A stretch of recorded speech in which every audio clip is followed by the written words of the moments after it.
Hi! How are you, bead hoarders? I am fine. There was a question posted on a forum that I've belonged to for a long time, and the writer posted a picture of an amazing necklace, and everyone was trying to figure out what it was. And someone responded that it was Dutch spiral. It was Dutch spiral. It was amazing, very complex, but this is Dutch spiral. I've seen it many times. I've never tried it myself until I saw that picture. It didn't look like this, but it was this stitch. The great thing about Dutch spiral is the just infinite ways you can embellish it. This part right here. This spiral is a little different than Russian or Cellini because it's kind of a combination of those two stitches, those two spiral stitches. It's sort of a combination of that, and that's what makes it so cool. I love the deep grooves in this. I love it. It's really cool. This one I have. Don't ask me about clasp because I have not figured out what I'm going to do here yet. I just haven't. So when I figure it out, I'll let you know. But I found a great instruction for this. I'll post a link to it below. Beading Banshee had a wonderful, awesome instruction for this stitch. Just a basic stitch like this. Now, when I tried this was my first attempt actually, this one right here. I made this last weekend, the first time I ever tried this stitch. So, worked out okay. Then I tried some variations. That didn't work out real well. This one, I used 8s and 11s. I'm not getting that deep curvature that I want. This one is with 11s and 8s, but the 8s are Tohos, so they're much larger. These 8s are Miyuki. They're skinnier. These are Toho. They're much wider, so they work better. So then I tried using 6s. This is what I'm working on right now, and I'm getting that deep curvature that I want. These are 6s and 11s. So I don't have a whole lot of 6s. I'll have to buy more. Naturally, you learn something, and it means you have to buy more stuff because you don't have what you need. Isn't that the way it always is? It is for me anyway. So what I do have here in my stash, get away. These are all from Fire Mountain Gems. I've had forever and ever. Just 3 different purples. These are 6s, and I like a lavender. These are 11s in a matte purple, like an amethyst purple. And these are a lined purple. I think they're a purple lined blue, and they're real pretty. So I'll use those two. You can use as much color as you want. I'm thinking that if you used, say for example, this one, if I used 15s in here, I would have got a deeper curve. But because I'm new and I'm just experimenting, I didn't think to do that. So I think 15s would give you a much deeper curve. If you want to use 8s, a skinnier 8 than a 6. I like the 6. I think the 6s work out really well. I've got a couple yards of 6-pound Fireline and a size 11 beading needle. Real easy to start. This is not as hard as I thought it would be. It really isn't. But you want to pick up one of the 6s, your largest bead. Then you want to pick up 4 of your 11s. And you want to pick up 3 11s. So you can either mix up the colors, keep it the same. I'm gonna keep it the same. So I'm gonna pick up 4 here, 4 of the amethyst, and 3 of these purple lined blue ones. All right. So I've got 8 beads on here. You want to tie them in a circle and have your thread coming out of the 6, the large bead. When I do that, I'll be back. Okay, I've got my 8 beads tied on here. I have it in a loose, it's not a real tight circle, it's a little loose because you're gonna add beads in between everything. So I'm gonna put my needle through that 6. And I'm going to cut that tail because it's going to drive me nuts and I don't like that. So get rid of that. Don't need it. You're going to pick up one of your larger beads, 6, and you're going to put it in between the 6 and the next 11.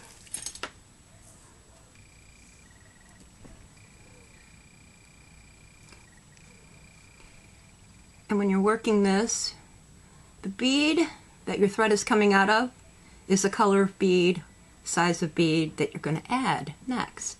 So I'm coming out of one of the amethysts. I'm going to pick up an amethyst and put my needle through the next bead in the circle.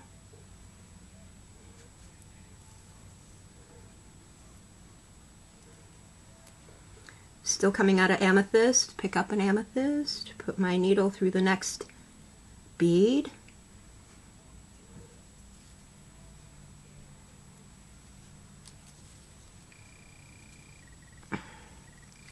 Still amethyst. Next.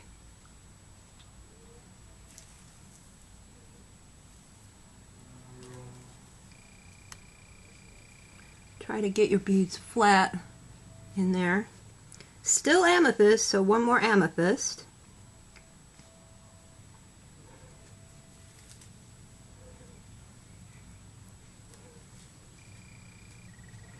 Now I'm coming out of the purple lined blue. I'll pick up a purple, no actually, this is where you start doing your spans. I don't know what it's called, but they're like spans of beads, and we're going to work in spans of 3 for 10 rows. So pick up 3 of your span color, 3, put it through. I'm going to reach all the way across and put it through your large bead, in this case a 6. You're going to do this a couple times and it'll start tubing. Whoops. Alright, it looks like a mess, it's going to feel weird, it's not, I swear, it works out, it really does. So you're coming out of a 6, you're going to pick up a 6, put through the next amethyst, the first one that you added in the previous row.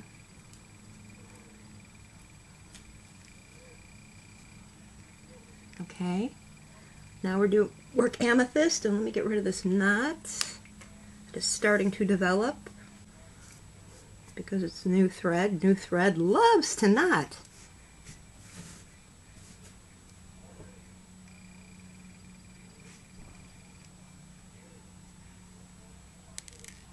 Where did you go? In the next up bead, you can kind of see where you're going. You want to go through the next bead that's sticking up in the same color that your thread is coming out of. Another amethyst.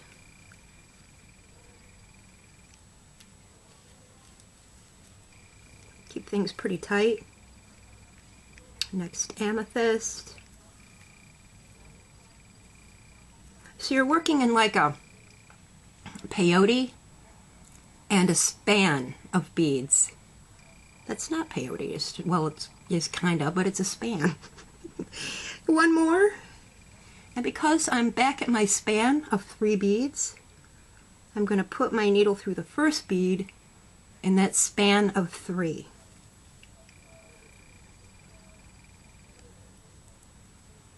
Yank.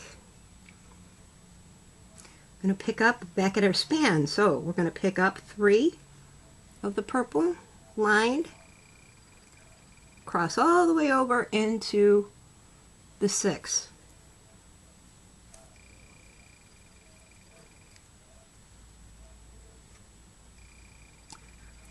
Get rid of the knots. I know this doesn't look like much right now, but I promise it gets better. I can't see myself. There I am. We're coming out of a 6. We're going to pick up a 6, go through the next up purple bead there. Do this one more time so you can kind of get an idea. Through the purple, same color as your thread is coming out, remember, real easy rule.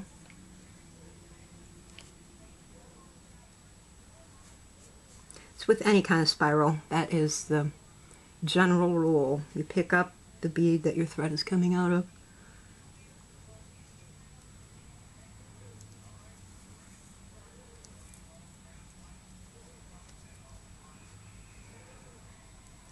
One more purple.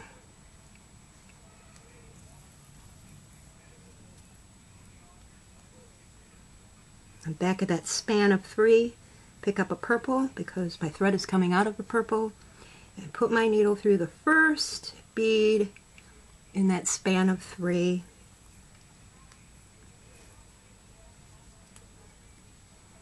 Pick up 3.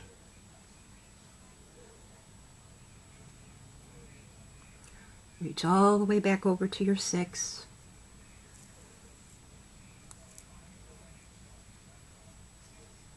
And continue for 10 rounds. You can go as long as you like. 10, 12, 15, whatever you like. Try to keep things in a tube here. Like this. I know it doesn't look like much right now. It gets better. So I have, in the way you count, let's see, 2, 3, 4. I have 4, so I have to do 6 more rounds of this. Then we're going to increase these purples to 4.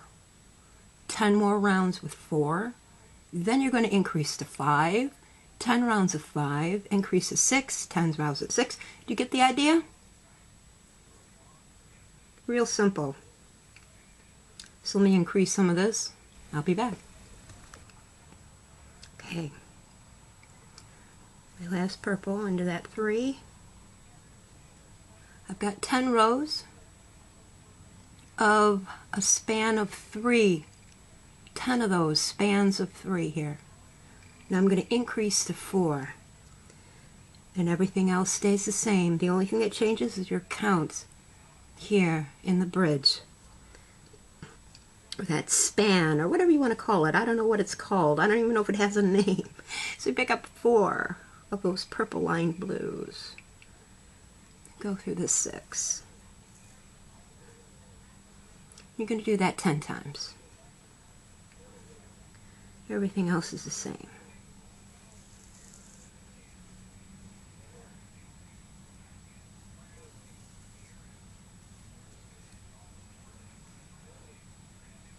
And when you get to the span, you're going to put your needle through the first bead in that span of 4.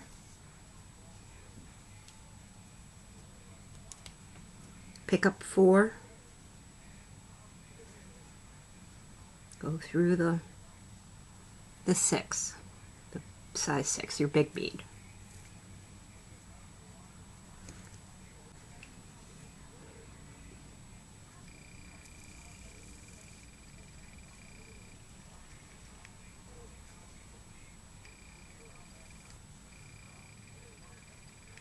Add my last purple in that first bead, bead in the span of 4. Pick up 4 again.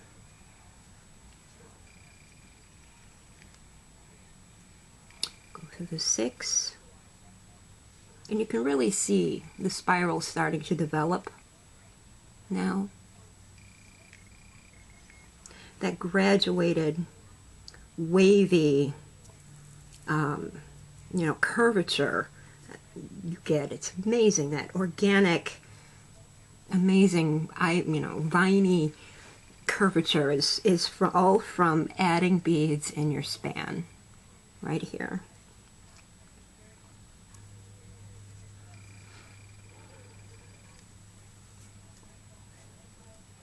So I'm going to add 10 more rounds with 4 beads in the span, increase to 5, add 10 rows with 5 beads in the span, increase to 6, add 6 beads in your span for 10 rows.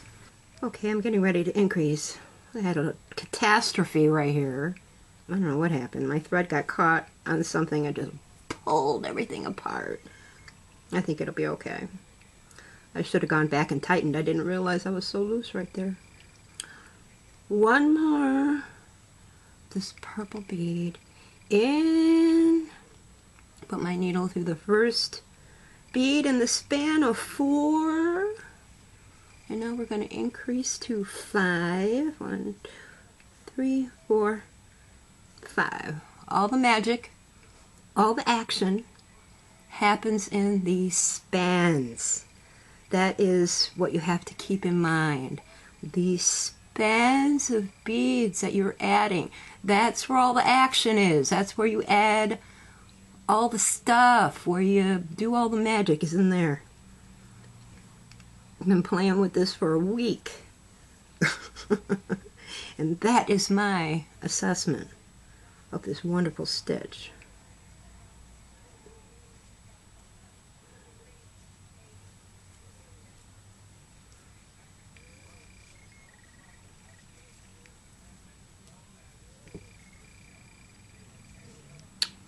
Add purple in the first bead of my span. Remember,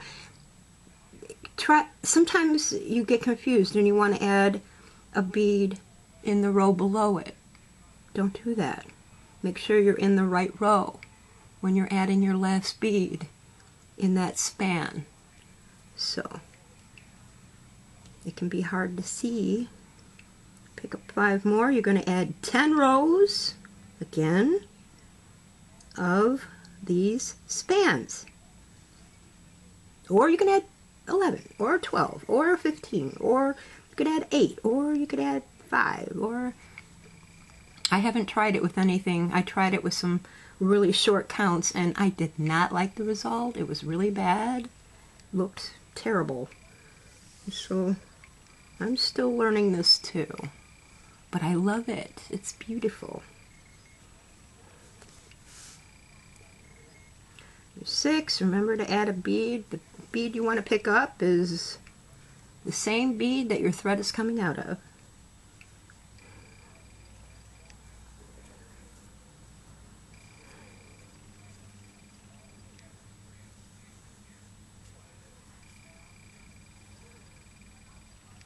Find that first bead in the span of 5. Pick up 5 more.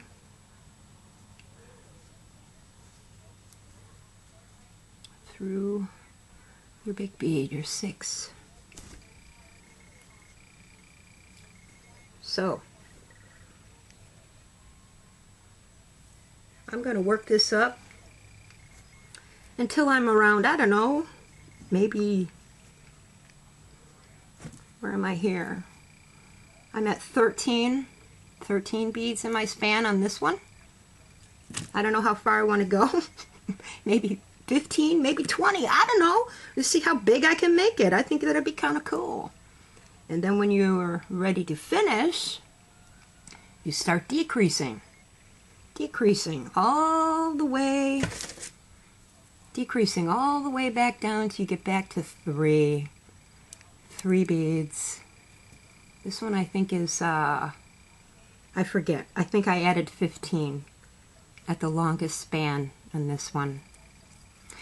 You could add crystals in the center. You can add bigger beads in the center. You can add bugles in the center. You can add, oh, go crazy. It's great. Okay, I've been working for a while. Da, da, da, da. I ended with 10 in my span here. And I'd move on to 11 and just keep going. Keep going until I was happy with the length. And then I would go backward and reduce down till I was back down to 3 in my span and end, and somehow get a clasp in it. Or add an extension, somehow add an extension and get a clasp in it. But that is all. It's really pretty easy. It's not hard at all. And again, like I said, all the action and magic is in the spans in here. This is where you add all your doodads, and one picture showed bugles. Whoever the artist was, I do not know, didn't say. But there were bugles, and it was huge. It was huge and drapey and amazing. Lots of great tutorials for this stitch. Dutch spiral. Lots of fun. All right. I'm going to go put my groceries away and break this PC open and see if I can get my wireless network going again. Stay happy. Stay inspired. Your life belongs to you. I swear, it does. Bye. I'll be back in a little while. I may not get this finished today because this camera, the battery is going to die. I forgot to charge it, and I have to replace my PC. Well, not replace it, but I have to set up a new PC because my old PC is a POS. Yeah, it's a year old and it's a POS. It sucks at video. It hates video. It dies on video. I can't watch more than 3 videos, and the video driver just takes a crap and it dies, and then I have to reboot it, and it just sucks. So I spent more money on another PC that I have to set up. It's been sitting on my floor for a week. That means I have to reset up all my networks, my wireless, and all that shit in my house. So I may finish this tomorrow. Who knows? I don't know. I'll be back though. Bye!